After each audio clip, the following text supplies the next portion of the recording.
Let's begin. In the name of the Father, Son, and Holy Spirit, let's just bow our heads.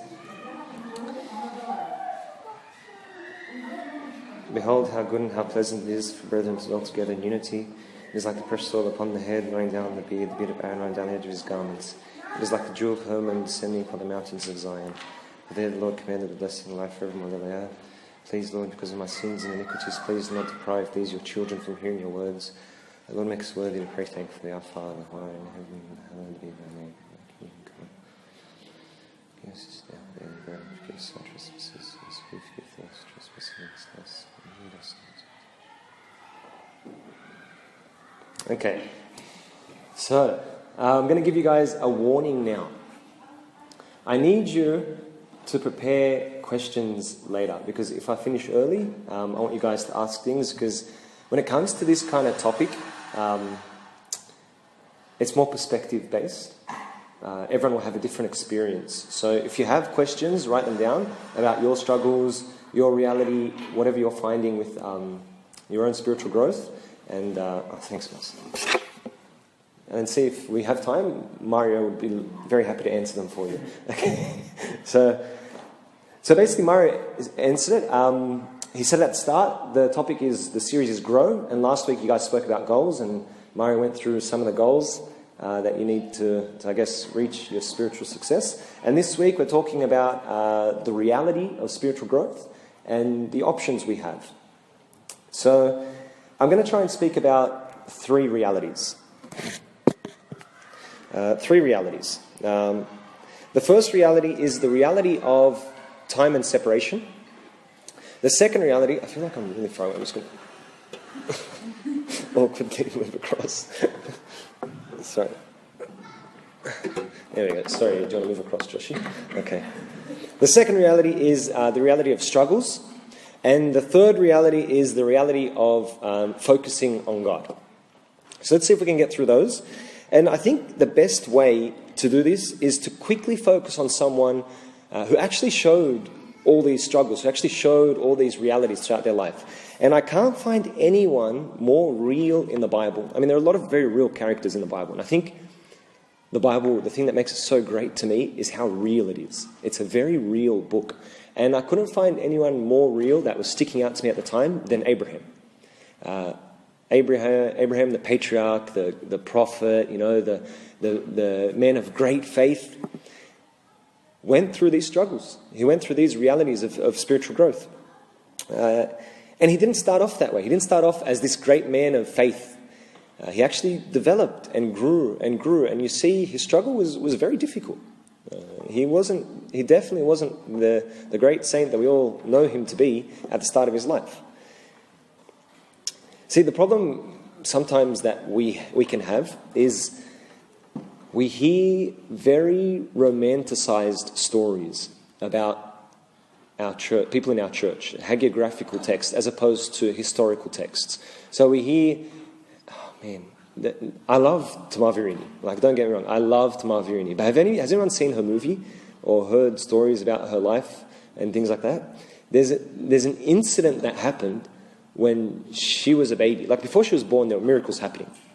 Okay? There's an incident that happened when she was a little baby, just crawling around on the floor, and she was bitten by a scorpion. And then her parents freaked out, like, oh my gosh, she got bitten by a scorpion. And Saint Shenouda just casually appeared, okay, who was like 1,000 years before Tamar Virini, almost 2,000 years maybe, who knows, okay, and just appeared and said, and healed her. He's known as the patron saint of stings and all that stuff. It healed her and just turned to the parents and said, don't worry, she's one of us. She's one of us. And I'm just sitting there, like, kiss batatas, like, just sitting there.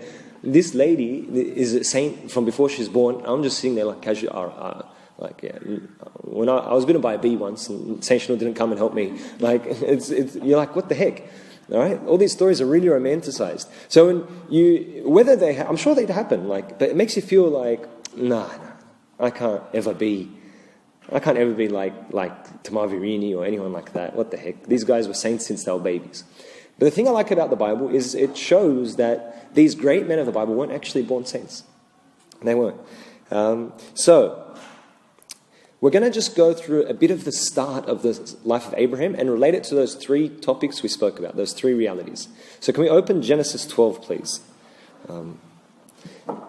Whilst we're getting that ready, I'll just let you know, Abraham is an amazing character. And to do him properly probably takes like a good 12-week series. But I'm going to bore you if we do that. So I'll save you that. So Genesis 12, verse 1.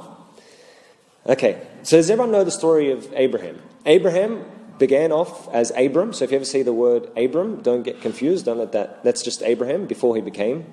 That's just Abraham before he became Abraham, I guess. All right. He lived in a land called Ur of the Chaldeans. Now, Chaldeans, that area was one of the richest areas. One of the richest areas of its time. Like, it was the baller area, like the Vaucluse or even greater. Okay? Like, that's where all the rich and everyone went. But it was very pagan. And of course it was. I mean, there was really only Noah and some of his descendants who were actually righteous, who actually followed God. So, this is where Abraham lived. Okay? In a very pagan, money-focused world. All right. Now the Lord had said to Abram, "Get out of your country, from your family, and from your father's house, to a land that I will show you. I'll make you a great nation, I will bless you, and make your name great, and you shall be a blessing. I'll bless those who bless you, and I'll curse him who curses you. And in you all the families of the earth shall be blessed." So Abram departed as the Lord had spoken to him. The first reality for spiritual growth is time and separation. The first reality of spiritual growth is time and separation. Separation is needed for growth. We all need that time where we're searching, or that time where we're lonely, or that time where we are broken-hearted, or that time that we feel we're being pulled away from something for God's sake. That separation is very, very important. It is actually the first step to spiritual growth. There's a book written by St. John Climacus, called The Ladder of Divine Ascent. And the first group of steps are all related to separation. The first group of steps related to holiness and to growing spiritually and to reaching heaven are related to separation. And you look at the life of Abraham here, he was no exception. What was he told to do? To leave his family, to leave his land, to leave everything he had behind, which meant inheritance, friends, family, wealth, everything. He said, leave everything behind. For who? For what? What makes Abraham so special? What makes him so special was that there was no one really before him. We look back, we say, oh, Pope Crodulus, oh, Meena, oh, Saint Bishoy, all the Bible characters. But who did Abraham have? He didn't really have anyone. But this man was called to separate. And what did Abraham do? He answered the call. God is calling us all to separate from something. All of us. Whether it be a toxic environment, a bad relationship, certain vices or pleasures or comforts that we may have. I believe that God created us all as helium balloons. And we are all just meant to ascend and just rise up to heaven. The problem is, our little helium balloon is tied down and cannot ascend because it is burdened by the weights of comforts and pleasures and vices and bad relationships, toxic friends, things that stop us from ascending to the Lord. Your nature is to fly and soar up to heaven, but the things we tie ourselves to hold us down. You will never grow until you separate from these things. And we all know God is calling us to separate from something. Something.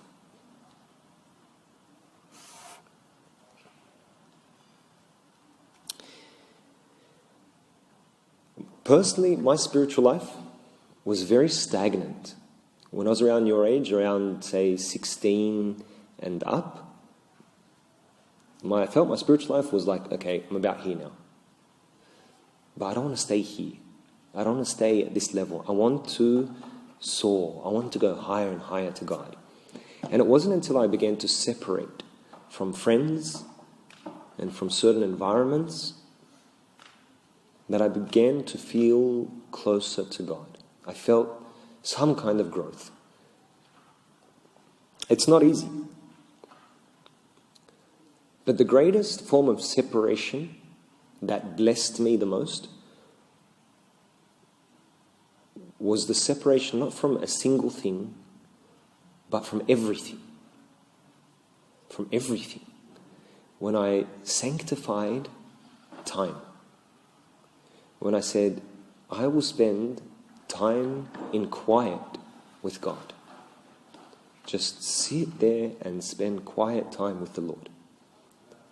For some people, they just call it prayer, and that's fair enough. But it's more than that. It's like a time where you finished praying and you're just sitting there, or just walking, or just your mind is cleared, and the only thing that is even on your mind is God, and you just spend that time with Him. And if you were upset before, you're not upset anymore. If you were disheartened before, or you felt a pain or a burden, it's like it's all gone. It's all gone. Spending quiet time with the Lord is a huge step in spiritual growth. And to be honest, we can never truly know God until we can be alone with Him. We can never truly know God until we can be alone with Him. And we will never know ourselves truly until we know God.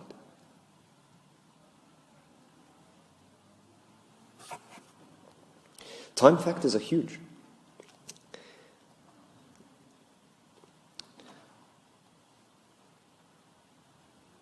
I feel one of the biggest reasons we actually struggle with our spiritual lives is because we don't separate. We don't give that time to God.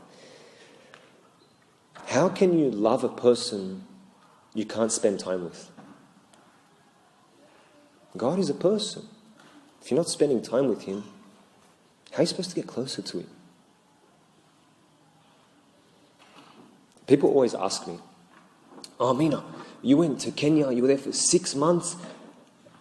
What was the best thing there? What was the best thing there? Was it the miracles? We know you saw miracles. Was it the exorcisms? Was it the lions? Was it amber ballers? Was it all these incredible things? What was it? Mario laughed at lions. What was the best part? What was the best part of Kenya? We know you saw saints and miracles and all these great things. What was the best part? And honestly, the best part of Kenya was the time I spent with God. Those periods of quiet I spent with the Lord. There were days where we couldn't leave our, I was mostly by myself, but I could not leave the compound I was in. I could barely even leave the room, whether it be because of, one time it was because there was like a swarm of insects that sort of went around, whatever. We were locked in the rooms for a bit. But they were the best days. It was like you're just in your room, completely alone, with your Bible, with your spiritual books, with everything else you want to do, and you just spend time with the Lord. And you're like, oh, I can't do that. I can't. Of course we can't do that now. But you need to build the tolerance, and you will build the tolerance. The best part of a 6-month trip, surrounded by saints, and surrounded by miracles, and surrounded by things you would never see, the best time was the time I spent with God. It wasn't because of Kenya. We can do that here. Spending time with God. I remember when I was lucky enough to go to St. Anthony's Cave. I know Nadine's been there, right? St. Anthony's Monastery in Egypt. Yeah, the cave. Has anyone else been to the cave of St. Anthony? If you've ever been there, it's phenomenal. Have you been? Yeah, it's amazing. I was very, very lucky. I got to go when it was empty. Like there was no one. It was just me and a couple of friends. And we went up about 11 a.m. And we got there. By the time you get to the top of the mountain, it was about 12-ish. Okay, 12:30, because we took a few pit stops. We got to the top, and we had to get back down by 5 p.m. because that's when the prayers started again, sunset prayers. We're like, okay, we'll just stay up here for an hour or two, and then come back down, and then we'll go eat something, and then go in. We got up to the cave eventually, and then we went inside. And if you've ever been there, you have to squeeze in under the entrance, and they've got like a little bit of, like a really small strip of stairs, so you can get down to where St. Anthony lived. It's like maybe 5 or 6 steps in circular form, because they can't go like that. There's not enough space. They have to go spiral down, and you spiral down, and you get in there, and there's just like an altar and just his cave. And there's candles, a couple of candles, and an icon of Christ, and just the altar. And we were in there, and everyone was just completely quiet. Like, it was such a holy place, we couldn't even speak. Like, we couldn't. No words were able to come out. We just sat there and just meditated for like however long we were there. And then after about 5 or 10 minutes, my friend tapped me. He goes, "Meena, can you hear that?" Hear what? And I focused, and I could hear the bells of the church telling us it's 5 o'clock. The sunset prayers are about to begin. We were in there for what felt like maybe maximum 20 minutes. But in reality, it was a solid 4 or 5 hours. That time we sanctify and give to God is a source of incredible spiritual growth. Incredible. People may say, how could St. Anthony live out in the desert for so long? Because he was with God. God is not someone of time. He's beyond time. And when you attach to him and unite with him, you become above time. Imagine doing something like that in Sydney, huh? It sounds like it's so difficult to do. To just find a cave and just sit there with the Lord. You need a lot of effort. We can do it.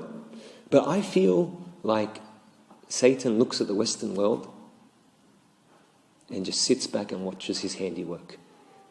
He sits back and is like, 9 to 5 job, overgoing, working overtime, doing this, doing that, mortgage, And you go to like a third world country. I think you have to go to a third world country to understand it. But I don't know, Mario, how do you feel? Yeah? Yeah. Sorry, guys. I'm getting distracted. The time we spent with the Lord is very, very important to spiritual growth. Another thing related to time and your spiritual growth is you can't expect to be a spiritual giant overnight. It won't happen. We need to be very, very patient with our spiritual growth. Pope Shenouda III actually says that anyone can be a saint for a week. Anyone. Anyone can be a saint for a week. It's actually consistency that's hard. Keeping that consistency. So be very patient. Work yourself up. Don't jump too quickly. Even when we look at the story of David, it's actually so funny. I think I was reading it or hearing it recently. The story of David. What happens? Samuel was looking for a new king. God told him to go to the house of Jesse the father of David. And then Jesse has 8 sons, or 7 or 8 sons. I can't remember. I think it was 8 sons. And then Samuel comes in and goes, Uncle Jesse, show me your sons. God wants to ordain one of them as the king. He's like, no worries. He brings in the oldest. He goes, what do you think of this one? Samuel's like, oh, he looks great. God says, no. He brings in the second one. Oh, he's pretty strong. What do you think of this one? Samuel's like, yeah, he looks great. What do you think, God? No. He goes all the way to the 7th son. And then the father's like, this is my 7th son. What do you think? He's like, oh, yeah, he looks great. Samuel, oh, yeah, he looks great. God, what do you think? No. And Samuel's like, what the heck? The sons are here. What do I do? And Jesse's confused. And Samuel goes to Jesse, goes, do you have another son? Like, oh, yeah. Oh, yeah, I have another son. He's out taking care of the sheep. He can't be king. That's what he's thinking. He can't be king. He's little, he's small. No, he wrote him off completely. His own dad wrote him off. He goes, no, don't worry about it. He's not going to be king. These are my 7 sons. You have 8 sons, Baba. Like, come on. What's going on? Him and Samuel both wrote him off completely. But that's because as humans, we look at now. We look at our growth now. We want now. But God looks at eternity. He doesn't look at now. He looks at the whole picture. And he saw King David in this small shepherd boy. The greatest king of Israel. In this small shepherd boy. Growth takes time. Now let's read, moving on to our second point. Genesis, let's go from 12, 10 to 13. 10 to 13. Now there was a famine in the land, and Abram went down to Egypt to dwell there, for the famine was severe in the land. So this is the land that God gave to Abram. And it came to pass, when he was close to entering Egypt, that he said to Sarai his wife, which is also Sarah his wife, "Indeed, I know that you are a woman of beautiful countenance. Therefore it will happen, when the Egyptians see you, that they will say, 'This is his wife,' and they will kill me, but they will let you live. Please say, 'You are my sister,' that it may be well with me for your sake, that I may live because of you." Abraham is a great guy. He left his family. He left his friends. He left everything, and he actually followed through with what God told him. He actually went to the land that God told him. He didn't just say, "Oh yeah, God, I'll obey you," and just sat in his chair. He didn't just say, "Oh God, of course I'll listen to you. Of course, I'm your son, I'm your servant," and did nothing. He actually went and followed through. It's very easy for us all to say yes with our mouths, but to actually follow through is difficult, especially for Abraham. Remember, he didn't really have anyone before him to look up to. Yet he did the job. Then what happened? First line of what we just read. Now there was a famine in the land. At every decision's core, every decision we make, there are 2 options. Either we choose God or we don't choose God.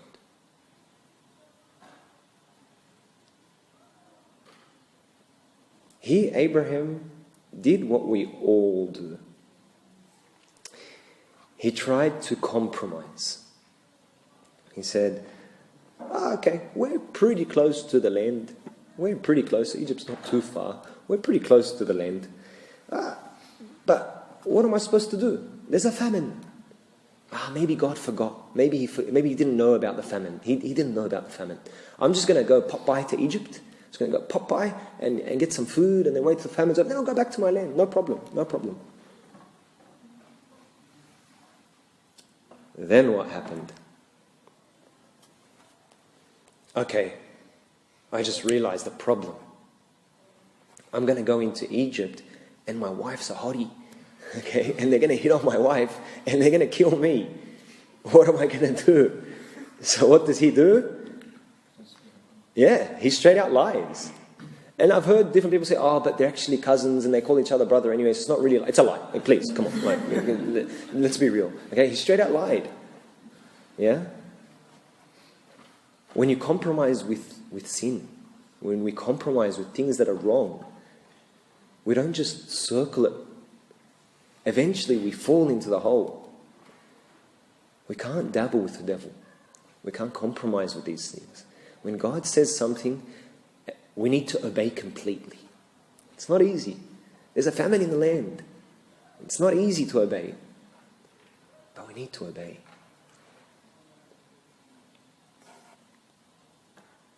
Often at the start, when we choose to follow God, we choose to obey Him, it can actually be pretty easy. Like you have like this fire, this zeal, you feel very virtuous.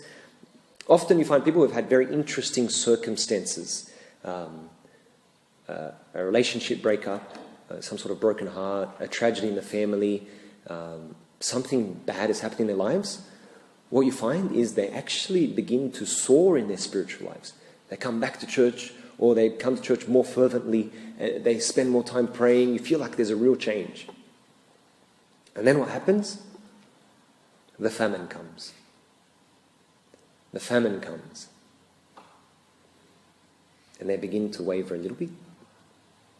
And then we lose them. It happens with all of us.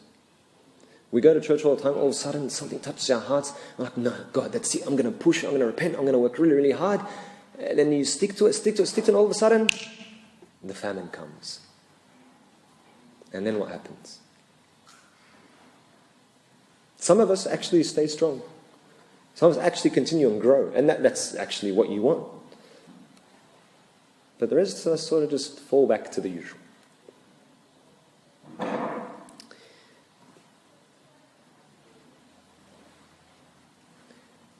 I think one of the reasons we do this is because when we choose God, we don't actually realize what we've chosen. People often think a life with God is, I'm with God, I'm going to be blessed, I'm going to have all this cool stuff, I'm going to be on top of the world. But what does God say? What does Christ himself say about this world? He says, in this world you will have, what? A mansion. What? A mansion. A Ferrari.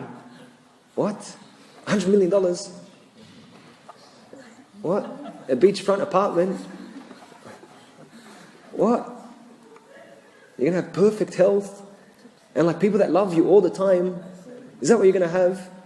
He says, in the world you will have mansions. Yeah. In the world you will have tribulation. You will have tribulation. But be of good cheer. I have overcome the world. Very good. That's what Christ said. The moment you turn to God, the moment you choose God, the devil wages all-out war against you. You have painted a target on yourself. The second you choose God, there is a target on your back, and your front, and your bottom, and your top. Everything. The devil's the second you leave this church, today you choose, I'm going to choose the Lord. The second you leave that church, expect to be attacked. Expect to be attacked.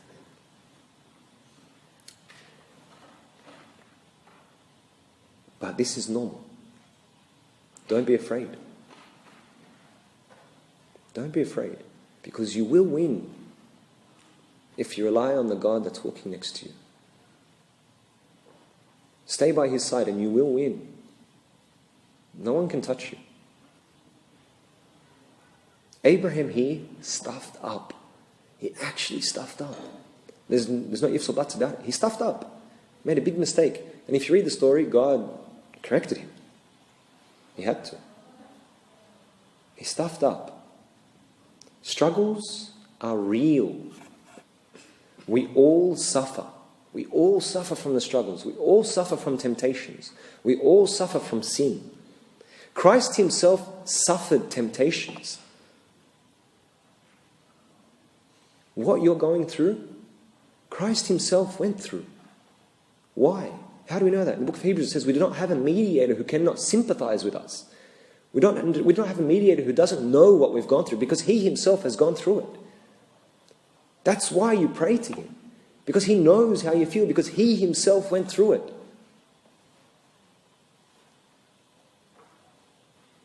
You are not a sinner because you are tempted. You're a sinner because you're human. It's normal. We're all sinners because we're humans. But we will be saints because we stick to the Lord, despite our temptations. Saint Anthony, the great Saint Anthony, a disciple once came up to him and said, Saint Anthony, he's like 105 years old at this stage, comes to him and says, Saint Anthony, oh great Saint Anthony, what is your biggest struggle? You have no struggles. You've lived in the desert for so long. You're a saint. You pray and light shines from you. You're known to God, favors you, He visits you every day. What are your struggles? You have no struggles. St. Anthony turned to him and says, my greatest struggle is porneia. The Greek word porneia, which when translated in English is like fornication and adultery and lust. St. Anthony, the great St. Anthony, is still struggling with these things. And we get upset at ourselves when we struggle with these things. And we beat ourselves up. We say, oh man, I'm not a Christian. Oh man, I'm a bad guy. Oh, I can't have Holy Communion because I've got impure thoughts. Oh, I can't go to church because I've got a big problem. St. Anthony had the same struggles as you. And he's St. Anthony, the great, the father of monasticism. And you're going to beat yourself up because you have a little bit of struggles as well? Don't beat yourselves up. Struggles are normal. Struggles are important for your growth.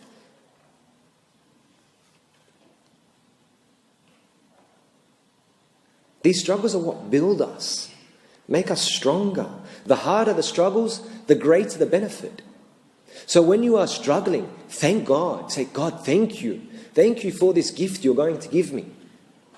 Because it's hard and I'm struggling. I can't do it, but I'm coming to you and I'm running to you. And if I stuff up, I'll get up and I'll come to you every single time. I trust in you. This struggle is a gift because the greater the struggle, the greater the gift. The greater the benefit. St. John the Short. I love St. John the Short. He was one day chilling and he felt he was attacked by lust and desires and things like that. And he goes to the Lord, just prays, says, God, please remove lust from me. And that was it. And God listened to him. Okay, I'll take it from you. No worries. Okay? Just takes it from him. And one day, St. John is walking around and he sees like the monks in the cells and angels coming down and putting crowns on their head. He's like, what the heck? What are these crowns? What's going on? And an angel comes next to him, casually, and just says to him, oh, how are you, St. John? Oh, yeah, good, how's it there, whatever. And they start having a chat. And then St. John goes to, what's going on with these crowns? Like, what are these crowns for? What do they do? He goes, these are the crowns for those who struggle with sin. These are the crowns for those who struggle with lust, who struggle with lying, who struggle with all these problems, who struggle with judging, who fight against gossip. These are the crowns that belong to those who fight. St. Anthony went back to his cell and said, please God, return lust to me, please God. The struggle is what builds us. So don't be upset when you're struggling. There are stories of saints who struggled with greed, who struggled with addictions, with money, with lust, and the list goes on. Struggles are normal. Whatever your struggle, embrace it. Don't embrace it to the point that you surrender to it, but embrace the fight. Life would be boring without it anyway. Embrace it. Take the challenge. God will give you victory. There are two things to be aware of in your struggles. One, never beat yourself up for stuffing up. Never. Never beat yourself up for stuffing up. That whole mentality of, oh, woe to me for sinning. Oh, I'm a worm. Oh, I'm a duda. All that stuff. Ana turab. Okay, all that stuff. Don't have that mentality, that whole victim, devil tricks. That's stupid. Okay, just stop it, please. Okay, it's not a thing. Get over it. You sinned, you stuffed up, go repent. It's okay. Relax. All right? Don't beat yourself up and stop coming to church and stop having communion and think I'm unworthy. It's a horrible trick. It's a horrible trick from the devil. And the sad thing is, he's so successful at doing it with many of us. Snap out of it. You sin, you're stuffed up, go to your confession father, ask for resolution, run to the feet of Christ. Run to the feet of Christ. And He'll lift you up. He said, I'll give you my grace. Just stay with me. Don't leave me again. The second thing to be careful of. Never think you're too good to stuff up. Because when you stuff up, what will the devil say? He'll put thoughts like, how could I sin? I'm a deacon. I'm a Sunday school servant. I'm this, I'm that. How could I sin? I can't sin. I'm not allowed to sin. Of course you're going to sin, dum-dum. You're a human. Okay? It's normal. It's normal. Are you above sin? Are you Jesus? St. Anthony just said he was struggling. St. John was struggling. These guys are struggling. Yani you're the exception. Of course you're going to sin. Stop being proud. 2 things. Don't beat yourself up and don't think you're too good to sin. 2 things that will really help your spiritual growth. But remember, please. Okay? All right.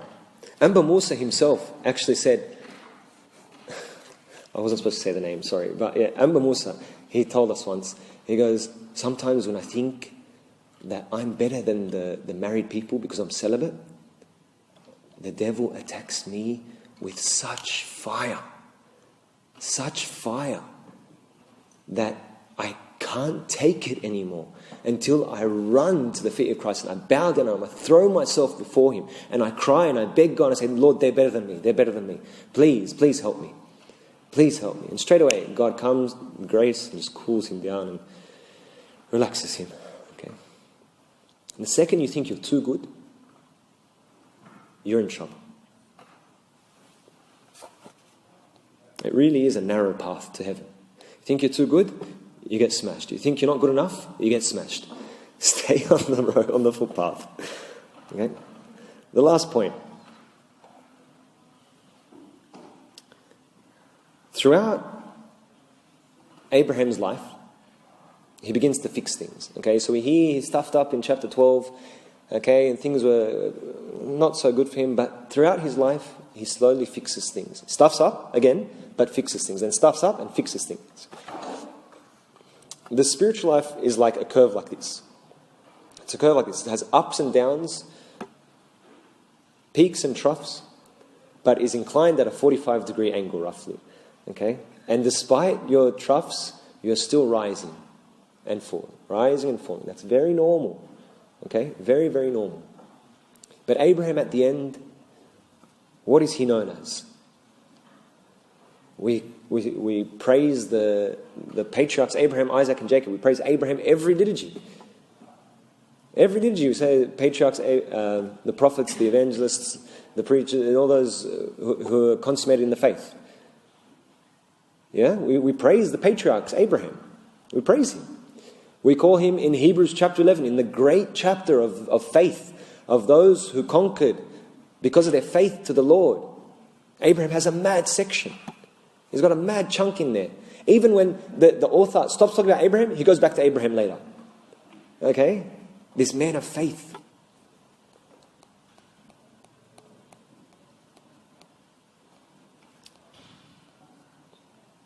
So here are our options. We can not fix things and just go about life as normal. We can leave this talk as if nothing happened and then just go about our life as normal. Or we can make an active choice to choose God. To actively choose God. To sanctify our time. To separate from those things that hold us from choosing God. To embrace our struggles as normal and to fight them.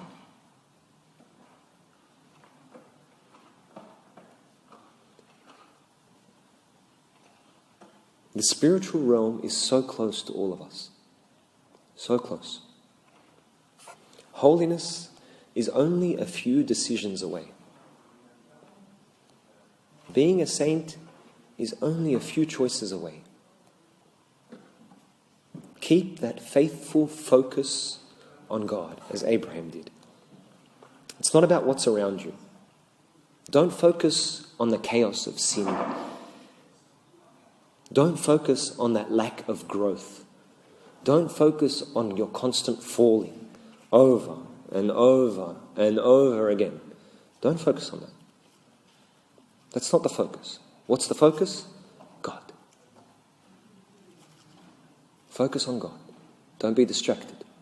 Focus on God. Doesn't matter what else is going on around you. Focus on God. Draw nearer to that light. go to the light. No. Go towards the light. Focus on God. Imagine a room. I want everyone to focus on this. Imagine a room.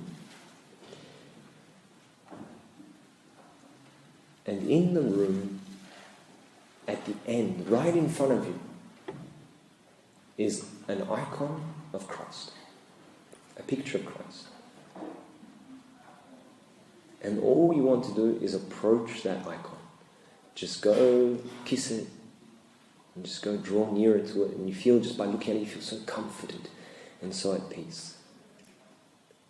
But the problem is, between you and that icon in that room, chaos. Absolute chaos.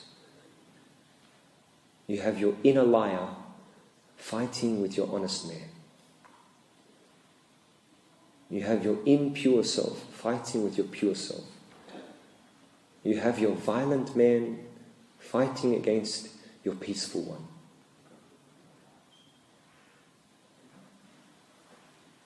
You have all these people inside of you fighting, good versus evil, and it's chaos.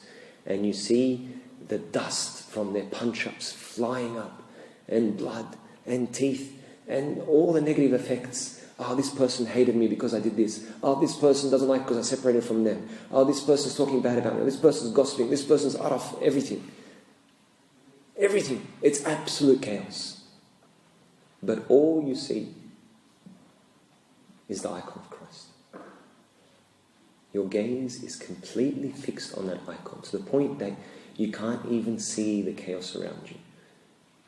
And slowly, all that chaos, all that sin, all that evil just fades away.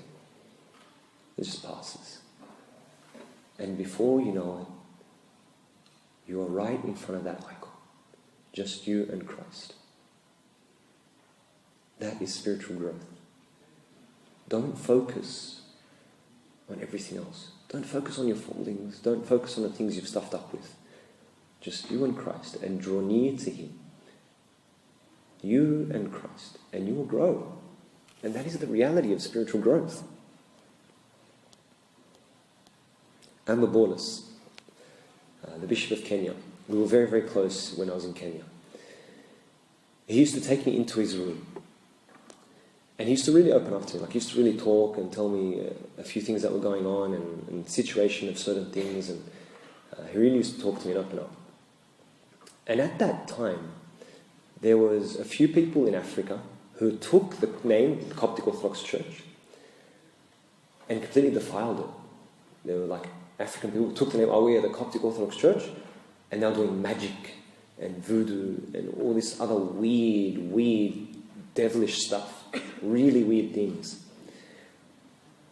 And I'm like, this is a disaster, because people are not hearing our preaching and things like that, because they are now associating us with those people.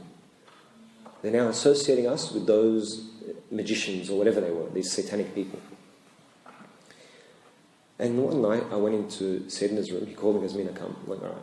So we sat down on the floor together and just read the Bible and just hung out. And I thought, maybe he'd talk to me about this situation, like what's going on, the magicians and all this araf. And he looked at me and he said, Ya Meena.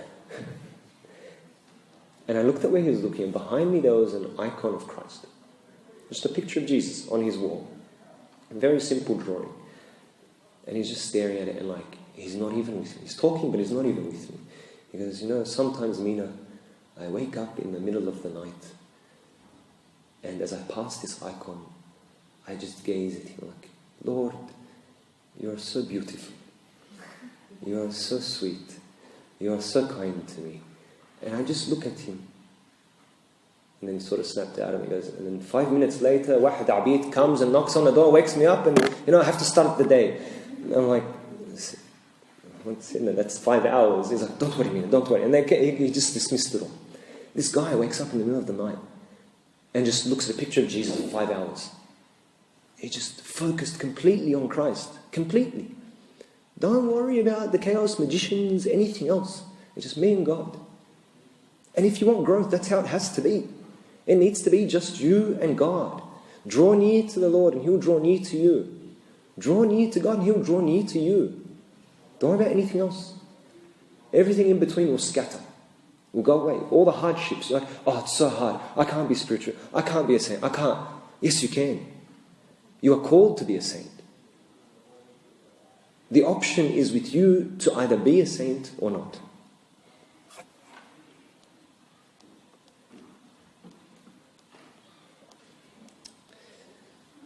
The choice is yours. Some people only see the goal, but others only see the obstacle to get to the goal. Look at the goal. Focus on the goal. God is our goal. Only see Him. Don't worry about anything else. That's the person you need to be. The one that focuses on God. We are all called to be saints. And each of us can do it by the grace of God. Sainthood is not far away from any of us. It's not far away from any of us. People think it's so far away. But being a saint or being a devil is only a few decisions away. So make the decision today to follow the Lord. With all you have. Make the decision today to follow the Lord. And you will be the saint that the world needs. That your family needs. You will be the saint that your friends need. But most of all, you will be the saint that God needs. And glory be to God forever. Amen. Are there any questions? Yeah, do you want the mic? Great talk, Meena. Thank you. My question is, in your spiritual life, as you're aware, you have times where you're so excited that you want to get up, you want to pray, you're at that high, and there are times where you're at your lows and you just don't want to get up. Like you said, you tend to put it away, but how can you get through these difficult times? What are the practices or what are the things that you might do to get through these lows in your spiritual life? Does anybody want to answer that? Does anybody want to answer that?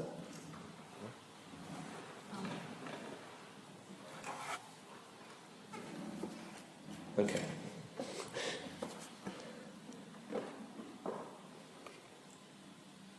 If everything was easy, there'd be no triumph.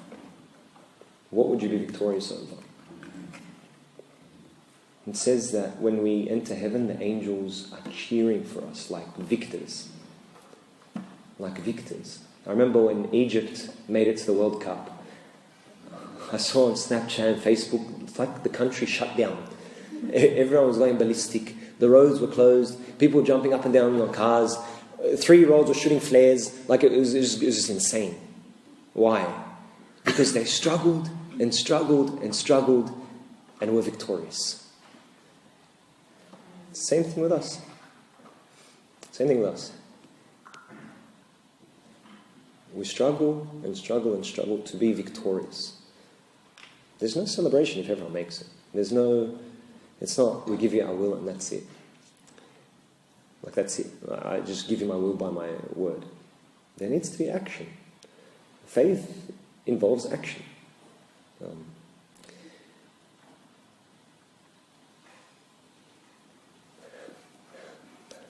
Maybe I shouldn't say that story. Okay. Okay. Yeah. We can't think like that. Spiritual growth is just an emotional thing. Like you just do it when you feel like it or when I'm emotionally inclined. Say one day, God willing, Philo, you get married. Ya Rab, okay? You get married, okay?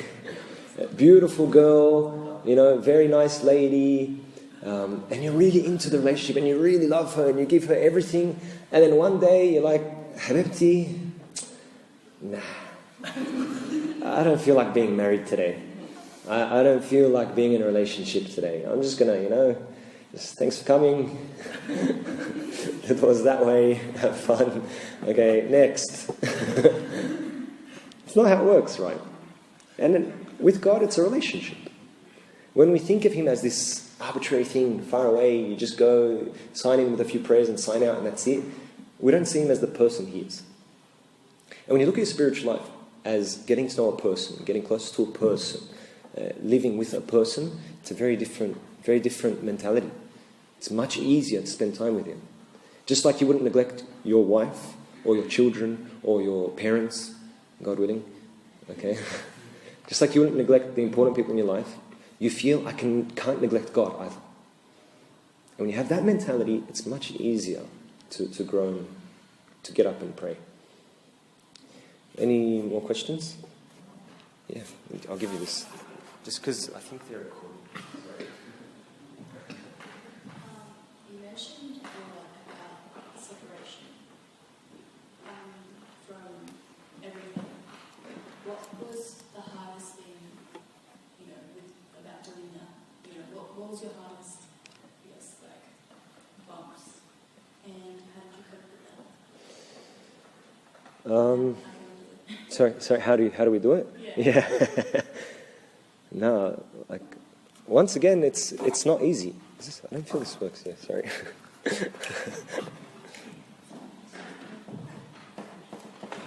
Sorry. Yeah, it's so hard. It is very hard. But like I was saying, it's meant to be hard. What are you victorious over if it's not hard? One of the hardest struggles I think I felt was loneliness. I felt very lonely at times, especially because I had to let go of a lot of friends. Like I'd be at church, and I'd say, guys, come to church, whatever. And they were like, oh, no, we don't feel like it. I'm like, all right, next week come. Like, yeah, next week we'll come. And then I'll ask them again, guys, come to church. And like, oh, we don't feel like it. Eventually I found out where they were going instead. They were actually going clubbing. And they were actually going, I'm not condemning anyone or saying anything like that. But they're hiding it from me. And that makes me feel very lonely. Because I consciously made a decision to give up things so I can spend time with the Lord and grow. And others made a conscious decision to adopt other things.